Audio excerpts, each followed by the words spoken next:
How to increase Epic Games download speed. The very first thing you want to do is to check the Epic server status.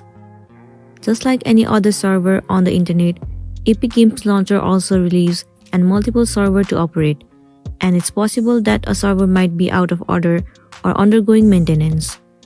You can check whether the servers on Epic's end are running as expected by visiting status.epicgames.com. If everything's green, servers on Epic ends are running as they should be. If anything's red or yellow, you will have to wait a few hours until those servers are back online to get the highest possible download speeds. Now the next thing you want to try doing is disable VPN and proxy servers. VPN and proxy servers are very useful when you'll need to mask your identity and information from the website you visit.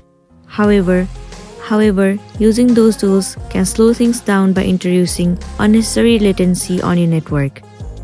If you're expecting slow download speed in Epic Game Launcher, try turning the VPN and proxy servers off. Here's how you can do that on Windows 11. Firstly, open the VPN client on your PC and check if it's disconnected. If it's not, click on the disconnect option. For this example, we have used Proton VPN.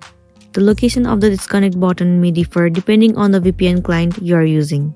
Meanwhile, if you have configured your VPN manually, disable the VPN toggle in the Action Center.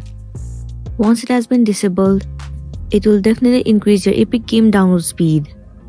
So that's it, and this is simply how you can increase your Epic Game download speed. I really hope this video is going to be helpful for you. Thank you for watching it till the end.